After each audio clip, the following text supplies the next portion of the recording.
नमस्कार साथियों, स्वागत आप सभी का। और मैं हूं आपके साथ सुनील। तो जैसा कि मैंने आपको बताया था कि अब हम क्या काम करने वाले हैं, जो कंटिन्यू सीरीज है हमारी पॉलिटी की, उसको हमने शुरू किया था। तो अपन है ना, एक क्लास इसमें के अंदर अपन ने देख ली थी, कौन सी? इंडियन कॉन्स्टिट्यूशन, यानी जो भारत का संविधान है ना, ये फर्स्ट चैप्टर होता है किसका? पॉलिटी का। तो हम इसको फुल डिटेल के अंदर पढ़ रहे थे। तो एक क्लास में आपको यहाँ पे दे चुका था, आज हमारी सेकंड क्लास रहेगी। और सेकंड क्लास का आज का जो हमारा फर्स्ट क्वेश्चन है ना, ये आपके सामने है।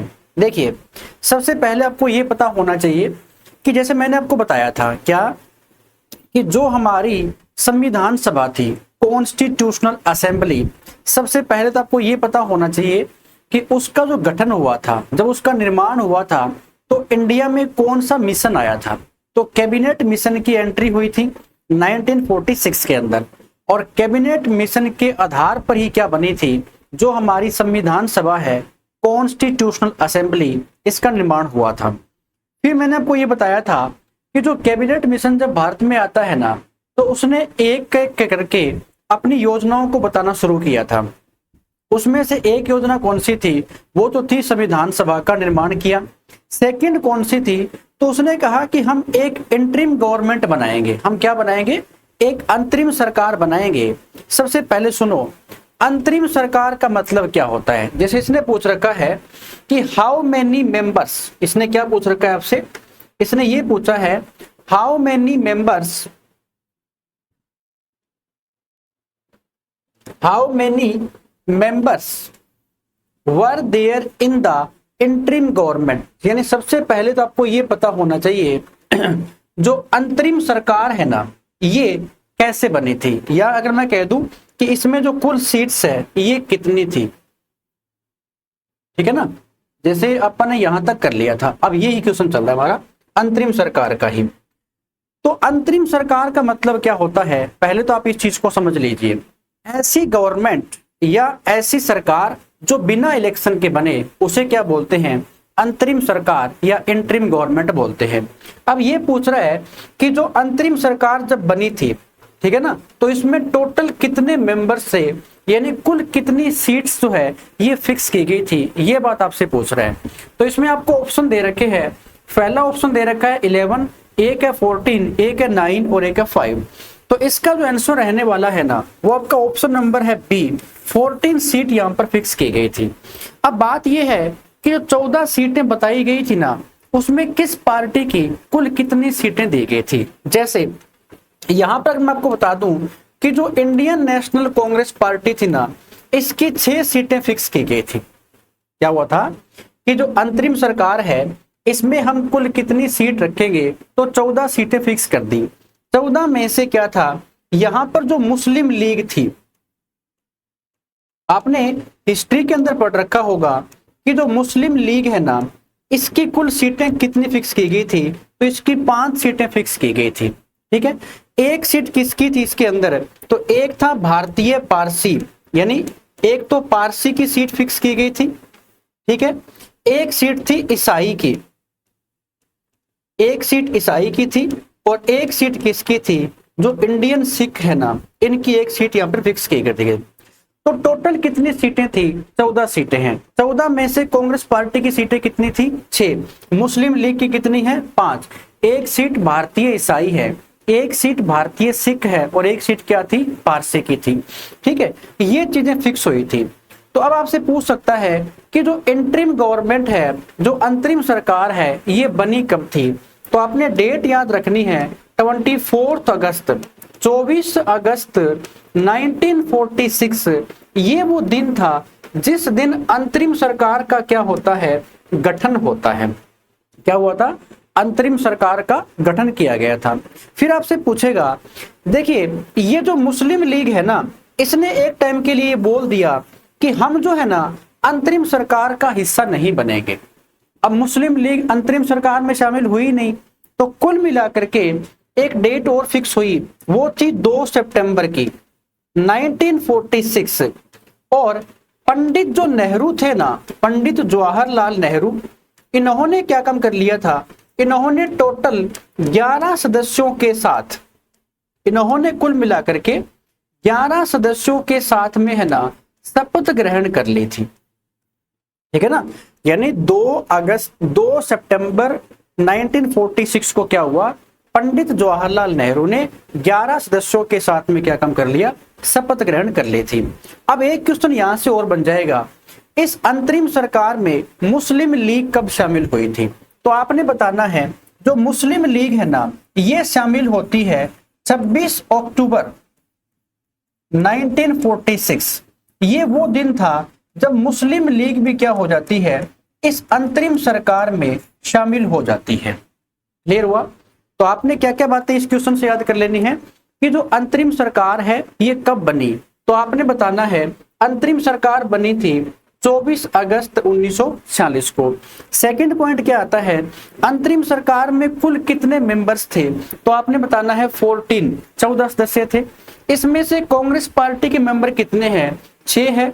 मुस्लिम लीग के मेंबर कितने हैं? 5 थे और एक एक सीट इनकी फिक्स कर दी गई थी। क्लियर हुआ?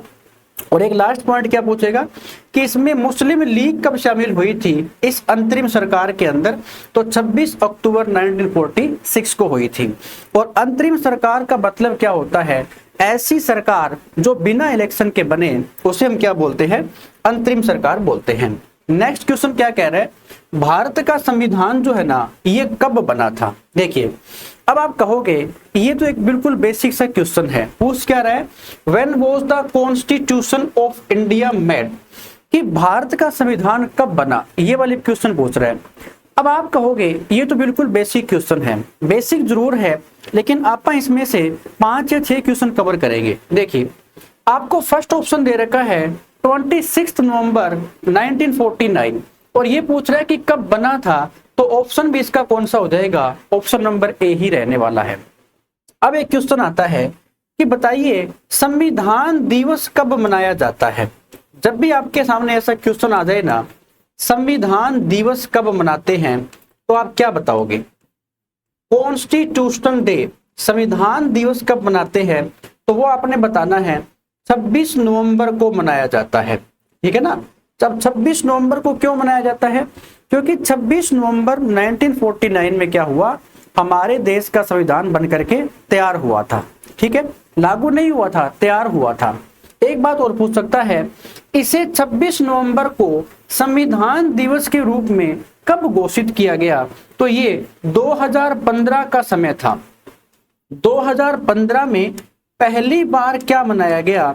संविधान दिवस के रूप में मनाया गया। किसको मनाया गया? तो 26 नवंबर को मनाया गया। तो 26 नवंबर 1949 ये वो दिन है जब हमारा संविधान बन करके तैयार हुआ था। अब एक आपको डेट दे रखी है 26 जनवरी 1950। तो ये वाली कौन सी डेट है? इस दिन क्या होता है, इसे अपन मनाते हैं गणतंत्र दिवस के रूप में। यानी 26 जनवरी जो है ना ये गणतंत्र दिवस के रूप में मनाया जाता है। क्यों? क्योंकि 26 जनवरी 1950 को क्या हुआ, इंडियन कॉन्स्टिट्यूशन को अडॉप्ट कर दिया गया था, लागू कर दिया गया था। क्लियर हुआ? हो गया। तो ये तो हो गया गणतंत्र दिवस। कब आता है? 26 जनवरी को आता है। तो एक पॉइंट तो आपने ये पता कर लेना है। सेकंड पॉइंट, संविधान दिवस कब मनाते हैं? तो वो 26 नवंबर को मनाते हैं, लेकिन पहली बार कब मनाया गया? ये 2015 के अंदर मनाया गया, ठीक है। और एक आपको ऑप्शन दे रखा है 24 जनवरी, 24 जनवरी। तो मैंने आपको बताया कि जो हमारी संविधान सभा थी ना, जो हमारी कॉन्स्टिट्यूशनल जो असेंबली थी, इस संविधान सभा की जो अंतिम बैठक हुई थी ना, लास्ट जो मीटिंग होती है, अंतिम बैठक यानी जो लास्ट मीटिंग है ना, ये कब हुई? तो ये 24 जनवरी 1950 को होती है। इस दिन क्या चुन लिया गया था? एक तो first president of India, Bharat का पहला राष्ट्रपति किसको चुना गया था? तो वो डॉक्टर राजेंद्र प्रसाद को चुन लिया गया था। ऐसे ही जो हमारे राष्ट्रीय गान है या हमारा जो राष्ट्रीय गीत है, उनको भी संविधान में दर्जा कब दिया गया? इसी दिन दिया गया था। क्लियर हुआ? अब देखो, अभी पीछे नरेंद्र मोदी की जो गवर्नमेंट है, इन्होंने क्या काम किया, अभी एक डेट अनाउंस की थी। कौन सी? ये तो हो गया कि संविधान दिवस कब मनाते हैं और गणतंत्र दिवस कब मनाते हैं। अभी पीछे जो 25 जून की डेट गई है ना, 25 जून इसको गवर्नमेंट ने क्या घोषित कर दिया, इसे संविधान मृत दिवस घोषित कर दिया। इसको भारत सरकार ने क्या बोल दिया, संविधान मृत दिवस के रूप में घोषित कर दिया। ठीक है ना, संविधान मृत दिवस। तो क्वेश्चन आ सकता है कि संविधान मृत दिवस कब मनाया जाता है, तो 25 जून को। ऐसा क्यों हुआ, आपको पता होगा कि 25 जून ये वो डेट है जिस दिन 1975 में क्या हुआ, हमारे देश के अंदर तीसरी बार क्या लग गई थी, नेशनल इमरजेंसी, राष्ट्रीय आपातकाल लग गया था। ठीक है ना, तो उस समय प्राइम मिनिस्टर ऑफ इंडिया थी इंदिरा गांधी। तो उन्होंने 25 यानी 25 जून 1975 में क्या लगवा दी, तो प्रेसिडेंट ऑफ इंडिया को कह करके देश में लगा दी नेशनल इमरजेंसी, राष्ट्रीय आपातकाल। ठीक है, इसीलिए 25 जून को क्या क्या किया गया है, संविधान मृत दिवस घोषित कर दिया गया है। ठीक है, तो 3 क्वेश्चन बन जाएंगे। पहला कौन सा, संविधान दिवस कब मनाते हैं, गणतंत्र दिवस कब मनाते हैं, और संविधान मृत दिवस कब मनाते हैं। तो ये बात आपने यहां से बतानी है। हो जाएगा ना, ऑप्शन कौन सा रहेगा इसका, इसका तो ऑप्शन नंबर आ जाएगा फर्स्ट। अगला क्वेश्चन क्या कहता है, आप देख लेते हैं। देखिए, ये कह रहा है the corporation of how many countries was taken in making the constitution of India. देखिए, जब भारत के संविधान को बनाया गया था, यानी जब हमारा संविधान रेडी हो रहा था बन करके, तो कुल ऐसी कितनी कंट्रीज थी, कुल कितने देश थे टोटल, जिनके संविधान से कुछ न कुछ चीजें कॉपी की गई थी, कहां पर, हमारे संविधान के अंदर। तो इसका जो ऑप्शन है ना, ऑप्शन नंबर आपका आता है बी। कुल मिलाकर के जो 60 देश है ना, ये अपन हमारे यहाँ ऑप्शन रहेगा। क्या पूछेगा कि भारत के संविधान को बनाने में कितने देशों का सहयोग लिया गया, तो आपने बताना है कुल 60 कंट्री है जिनसे सहयोग लिया गया है। अब बात यह है कि ये 60 देश हमें याद करने की जरूरत है क्या, नहीं। आपको ज्यादा नहीं ना, तो 8 से लेकर के 10 देश या 10 कंट्री ऐसी है जो आपने याद कर लेनी है, बाकी आपको याद करने की जरूरत नहीं है। जैसे कई बार पूछ लेता है यूएसए से क्या लिया गया है, या फिर फ्रांस से क्या लिया गया है, रशिया के संविधान से क्या कुछ लिया गया है, ऑस्ट्रेलिया के संविधान से, जापान के संविधान से, कनाडा के संविधान से।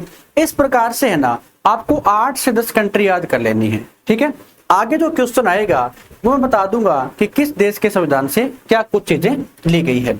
इसका ऑप्शन कौन सा है, ऑप्शन नंबर बी है। नेक्स्ट क्वेश्चन ये आपसे पूछ रहा है क्या, Who was the first information and broadcasting minister of independent India? बहुत मोस्ट इंपोर्टेंट क्वेश्चन है। क्या पूछ रहा है कि फर्स्ट इंफॉर्मेशन एंड ब्रॉडकास्टिंग, सूचना एवं प्रसारण मंत्री, ये वाली बात आपसे पूछ रहा है कि सूचना एवं प्रसारण मंत्री कौन था। कब की बात हो रही है, इंडिपेंडेंट इंडिया, जब हमारा देश आजाद हुआ, इंडिपेंडेंट हुआ। कब हुआ, तो 15 अगस्त 1947 को हुआ था। उस समय जो हमारा पहला मंत्रिमंडल बना, उसमें सूचना एवं प्रसारण मंत्री कौन थे, ये वाली बात आपसे पूछी गई है। 4 ऑप्शन आपको दे रखे हैं, अगर आपको पता हो तो बता सकते हो। देखिए, फर्स्ट ऑप्शन दे रखा है जवाहरलाल नेहरू। तो मैं आपको बता देता हूं जवाहरलाल नेहरू के बारे में। एक तो आपको यह याद रखना है, Who was the first prime minister of India, Bharat का पहला प्रधानमंत्री कौन था। अगर ऐसे क्वेश्चन आ जाए ना कि भारत के पहले पीएम कौन थे या प्रधानमंत्री कौन थे, वो थे जवाहरलाल नेहरू। एक बात तो याद रखनी है, ये कब बने थे, तो जिस दिन हमारा देश इंडिपेंडेंट हुआ, आजाद हुआ, तो 15 अगस्त 1947, इस दिन इनको क्या चुन लिया गया था, देश का पहला प्राइम मिनिस्टर बना दिया गया था। लेकिन क्या इलेक्शन हुए थे, क्या इलेक्शन तो नहीं हुए थे। इलेक्शन हुए थे पहले 1952 के अंदर, 1952 के अंदर। तो ये लगभग ये मान लो 1964 तक क्या रहे थे, प्राइम मिनिस्टर ऑफ इंडिया रहे थे, भारत के प्रधानमंत्री रहे थे। बात किसकी हो रही है, पंडित जवाहरलाल नेहरू की बात हो रही है। ठीक है, यानी लगभग कितने वर्ष हो गए, 17 वर्ष तक भारत के प्रधानमंत्री रहे थे कौन, पंडित जवाहरलाल नेहरू। नेक्स्ट पॉइंट इसमें क्या आता है, एक ऑप्शन दे रखा है सरदार वल्लभ भाई पटेल, और इसका ऑप्शन भी कौन सा हो जाएगा, सरदार वल्लभ भाई जो पटेल है ना, ये क्या थे, ये थे सूचना एवं प्रसारण मंत्री। कब, जब हमारा देश आजाद हुआ, और आजादी के बाद जो पहला मंत्रिमंडल बना ना, उसमें कौन थे, सरदार वल्लभ भाई पटेल थे। इसके अलावा यह भी क्वेश्चन आ सकता है कि भारत का बिस्मारक किसे कहा जाता है, भारत का बिस्मारक किसे कहा जाता है, ये क्वेश्चन भी पूछ सकता है किसके बारे में, वल्लभ भाई पटेल के बारे में। तो आपने क्या बताना है, सरदार वल्लभ भाई पटेल को कहा जाता है, ठीक है। इसके अलावा अगर आपसे ये पूछ ले कि डॉक्टर जो राजेंद्र प्रसाद थे ये कौन थे, तो ये एक तो हमारी जो संविधान सभा थी, एक तो जो कॉन्स्टिट्यूशनल असेंबली यानी जो संविधान सभा थी ना, इसके क्या थे, इसके परमानेंट चेयरमैन थे, इसके स्थायी अध्यक्ष थे, स्थायी अध्यक्ष यानी इसके क्या थे, इसके परमानेंट चेयरमैन थे। एक बात तो आपने याद रखनी है। सेकंड पॉइंट क्या याद रखना है, डॉक्टर राजेंद्र प्रसाद को क्या चुना गया था, देश का पहला प्रेसिडेंट। आपसे पूछ सकता है who was the first president of India, आप क्या बताओगे, डॉक्टर राजेंद्र प्रसाद को बनाया गया था। सेकंड पॉइंट क्या आएगा, इनके पास में कौन सा डिपार्टमेंट था, तो ये थे खाद्य एवं कृषि मंत्री। देखिए ये कौन थे, तो ये आपने बता देना है कि जो राजेंद्र प्रसाद थे ना, इनके पास में कौन सा डिपार्टमेंट था, तो खाद्य एवं कृषि मंत्री थे ये, खाद्य एवं ये थे कृषि मंत्री, ठीक है ना। खाद्य एवं कृषि मंत्री कौन थे, वो थे डॉक्टर राजेंद्र प्रसाद। और डॉक्टर बी.आर. अम्बेडकर जो है ये कौन थे, ये देश के पहले कानून मंत्री थे, ठीक है ना। इसके अलावा संविधान का निर्माता भी किसे कहा जाता है, डॉक्टर भीमराव अंबेडकर को कहा जाता है। क्लियर हुआ। तो इस क्वेश्चन का ऑप्शन कौन सा हो जाएगा, ऑप्शन नंबर आपका रहेगा बी, सरदार वल्लभ भाई जो पटेल है ना, ये क्या थे, information and broadcasting minister of India. कब, इंडिपेंडेंट इंडिया के थे। क्लियर हुआ। चलिए नेक्स्ट क्वेश्चन आप देख लेते हैं क्या रहेगा। यह आपसे पूछ रहा है कि भारत का एकीकरण किसने किया, who unified India. Most important question है ये, मैंने अभी आपको करवाया, वल्लभ भाई पटेल का नाम यहाँ पे आता है। ऑप्शन नंबर आपका रहेगा ए, यानी भारत को एक करने का काम किसने किया था, वल्लभ भाई पटेल के द्वारा ही किया गया था, ठीक है ना। अब देखो एकीकरण का मतलब क्या होता है, तो देखिए आपने एक नाम सुन रखा होगा कि जब हमारा देश आजाद हुआ तो वो डेट थी 15 अगस्त 1947 को, ठीक है। इस समय एक तो अगर हम कहें तो ब्रिटिश प्रांत भी इंडिया के अंदर है, एक तो क्या है कि जो पहले ब्रिटिश प्रांत थे वो बाद में भारत के बन गए थे। एक इसमें क्या थी, जो देसी रियासतें हुआ करती है, देसी रियासत, देसी रियासत, इनको बोलते हैं प्रिंसली स्टेट। और ये लगभग इंडिया में कितनी थी, तो अगर मैं बात बता दूं आपको यहां पर कि लगभग कितनी थी, तो ये थी 600 यानी 600 के करीब में थी।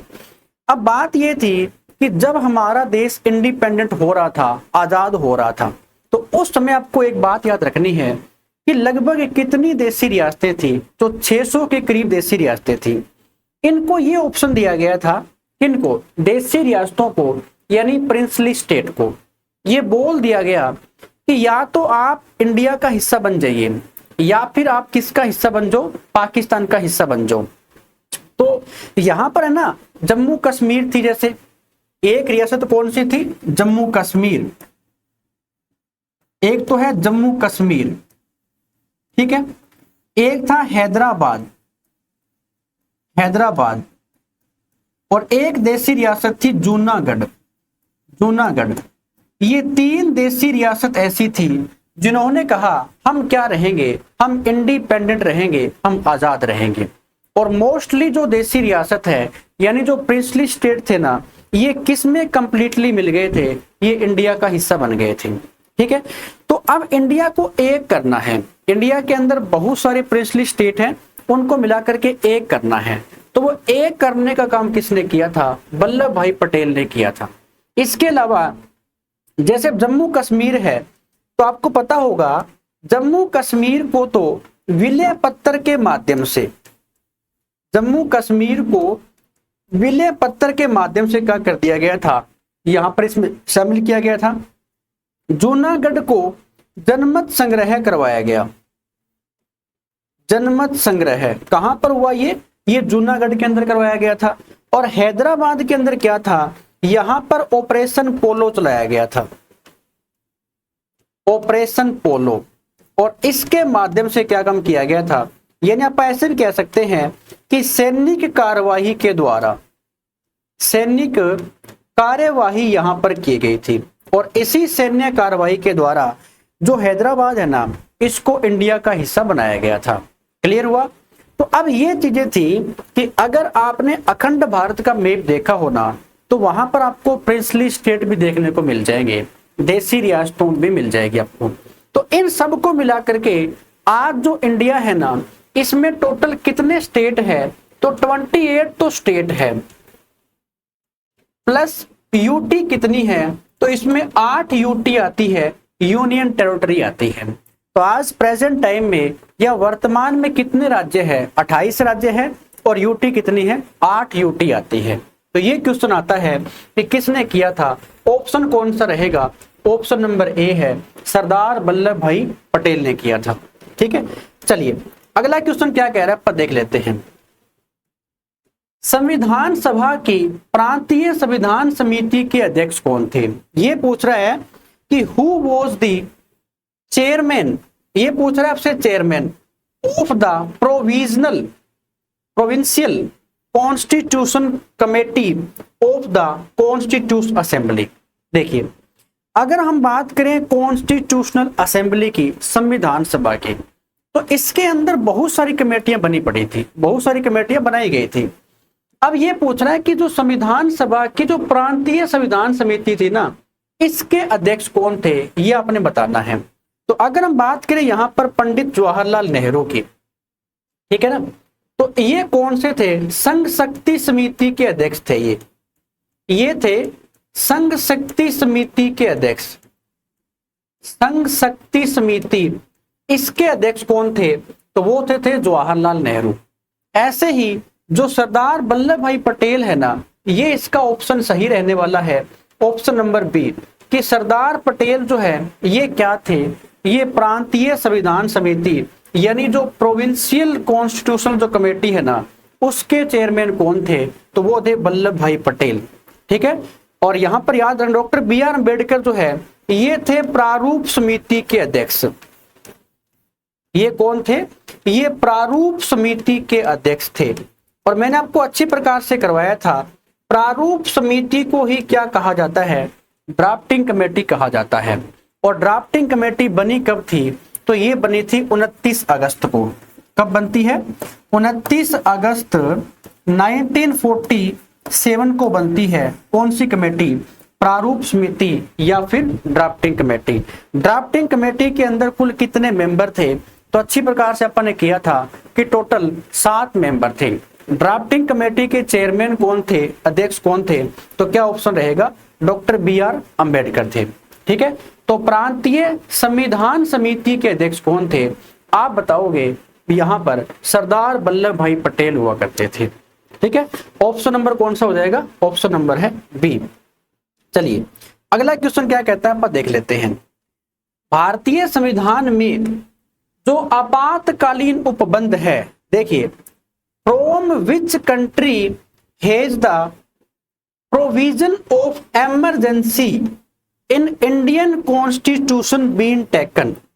ये आपसे कह रहा है कि जो भारत का संविधान है, इसमें जो इमरजेंसी पावर है यानी जो आपातकालीन शक्तियां हैं ना, ये कहां से या किस देश के संविधान से कॉपी की गई है? तो इसका जो हमारा फर्स्ट ऑप्शन है ना, वो आपका यहां पर सही हो जाएगा। जर्मनी के संविधान से इनको कॉपी किया गया है। लेकिन 2-3 बातें पढ़ लेते हैं। देखिए, जर्मनी के संविधान से एक तो अगर मैं कहूं कि हमारे इंडिया में जो इमरजेंसी लगती है ना, इंडिया में जो इमरजेंसी लगती है, तो वो इमरजेंसी जो पावर है ना, वो किसके पास में है? वो प्रेसिडेंट ऑफ इंडिया के पास में आती है। वो किसके पास में है? वो प्रेसिडेंट ऑफ इंडिया यानी भारत के राष्ट्रपति के पास में आती है। अब भारत में जो इमरजेंसी लगती है ना, वो टोटल 3 आर्टिकल ऐसे आते हैं जिसके तहत क्या लगती है? इमरजेंसी लगती है। कौन कौन से आर्टिकल है? आर्टिकल नंबर है 352, क्या लगती है? नेशनल इमरजेंसी, राष्ट्रीय आपातकाल लगता है। ठीक है। सेकंड क्या है? आर्टिकल नंबर 356 क्या लगता है? प्रेसिडेंट रूल लगता है, राष्ट्रपति शासन लगता है। ठीक है। और तीसरा क्या है? आर्टिकल नंबर 360 क्या लगती है? फाइनेंशियल इमरजेंसी, वित्तीय आपातकाल लगता है। यानी अगर हम यहाँ पे लिखना चाहें तो इसको बोलते हैं राष्ट्रीय आपातकाल, इसे कहा जाएगा राष्ट्रीय आपातकाल। तो ये कितनी बार भारत में लग चुका है? 3 बार लग चुका है। इसको बोलेंगे राष्ट्रपति शासन यानी प्रेसिडेंट रूल, राष्ट्रपति शासन यानी प्रेसिडेंट रूल। और इसको बोलेंगे वित्तीय आपातकाल यानी फाइनेंशियल इमरजेंसी, वित्तीय आपातकाल यानी फाइनेंशियल इमरजेंसी। तो ये 3 प्रकार की क्या लगती है? इंडिया के अंदर इमरजेंसी लगती है। ठीक है। अब आपने बताना है जो ये वाला आर्टिकल है ना 360, कौन सा आर्टिकल रहेगा? आर्टिकल नंबर जो 360 है ये कहां से लिया गया है? कहां का मतलब? जो फाइनेंशियल इमरजेंसी है ये अमेरिका यूएसए के संविधान से, अमेरिका यानी यूएसए के संविधान से कॉपी की गई है। अगर ये पूछ ले आर्टिकल नंबर 352 जिसमें राष्ट्रीय आपातकाल है और आर्टिकल नंबर 356 जिसमें प्रेसिडेंट रूल है, राष्ट्रपति शासन, वो कहां से लिए गए हैं? तो ये जर्मनी के संविधान से लिए गए हैं। क्लियर हुआ? सेकंड पॉइंट, अगर आपको ऑप्शन दे रखा है रसिया, तो रसिया के संविधान से जो हमारे मौलिक कर्तव्य है, मौलिक जो कर्तव्य है जिसे आप बोलते हैं फंडामेंटल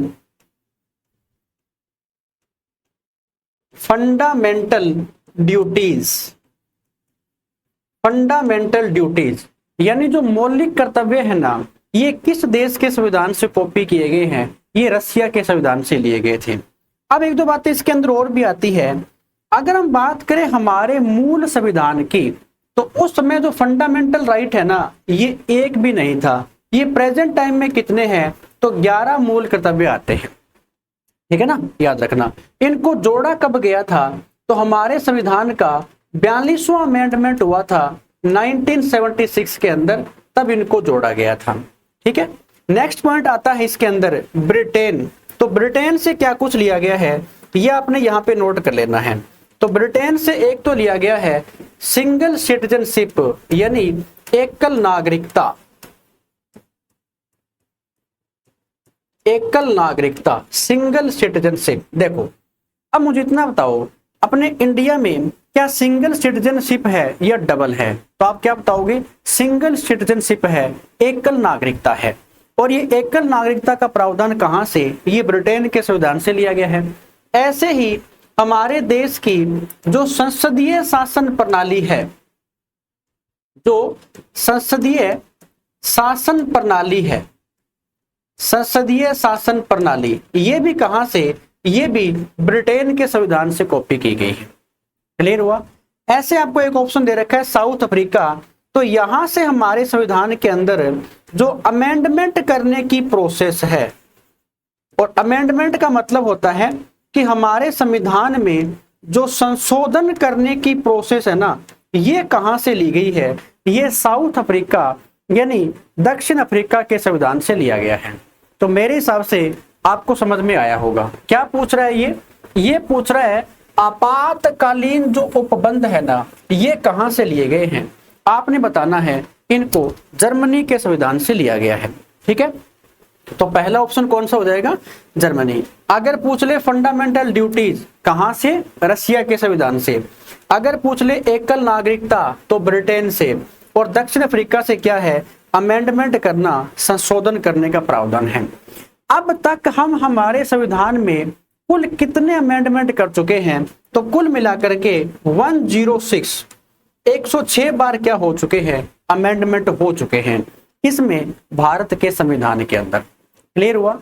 चलिए नेक्स्ट क्वेश्चन क्या कहता है आप देख लेते हैं। यह आपसे पूछ रहा है महाभियोग यानी from which country has the provision of impeachment, ये वाली बात पूछ रहा है। इम्पीचमेंट बीन टेकन कहने का मतलब हमारे संविधान के अंदर एक ऐसी प्रोसेस है जिस प्रोसेस के जरिए हम एक तो देखिए जो ये इम्पीचमेंट है ना, इसका प्रावधान कौन से आर्टिकल में है, सबसे पहले तो आपको ये पता होना चाहिए। तो आर्टिकल्स पूछे ना तो आर्टिकल नंबर है 61, ठीक है। इसको कहां से लिया गया है, तो यूएसए यानी अमेरिका के संविधान से लिया गया है। ऑप्शन कौन सा रहेगा, ऑप्शन नंबर आपका ए है, इसे अमेरिका के संविधान से ही लिया गया है। अब सुनो, ये महाभियोग होता क्या है, ये इम्पीचमेंट क्या होता है। देखिए महाभियोग के जरिए है ना, एक तो मैं कह सकता हूं अगर ये वाली प्रोसेस है तो इससे भारत के राष्ट्रपति को यानी प्रेसिडेंट ऑफ इंडिया को प्लस जो CJI है, चीफ जस्टिस ऑफ इंडिया, समझ गए ना, एक तो प्रेसिडेंट ऑफ इंडिया है, एक CJI है, तो राष्ट्रपति को और सुप्रीम कोर्ट ऑफ इंडिया के चीफ जस्टिस को अगर इनको हटाना है इनके पद से, तो यहां पर एक प्रोसेस है, उस प्रोसेस का नाम क्या है, इम्पीचमेंट यानी महाभियोग। तो ये महाभियोग जो है ना, कहां से, तो ये अमेरिका के संविधान से कॉपी किया गया है। क्लियर हुआ? तो ये बात पूछ सकता है क्या आज तक किसी भी राष्ट्रपति को और किसी भी CJI को क्या इस प्रोसेस के जरिए हटाया गया है क्या, तो इंडिया के अंदर आज तक एक बार भी ऐसा नहीं हुआ है, ठीक है। लेकिन पूछ सकता है ये प्रोसेस कहां से ली गई है, आप बताओगे अमेरिका के संविधान से ली गई है।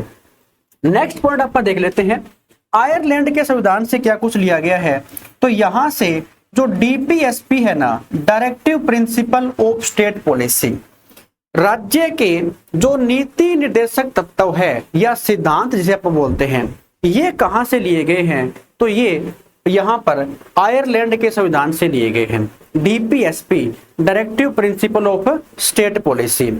ऑस्ट्रेलिया के संविधान से क्या कुछ लिया गया है, ये भी आपको पता होना चाहिए। तो एक तो हमारी जो प्रस्तावना है संविधान की, ठीक है ना, इस प्रस्तावना की जो परिभाषा है ये कहां से उठाई गई है, ये ऑस्ट्रेलिया के संविधान से लिया गई है।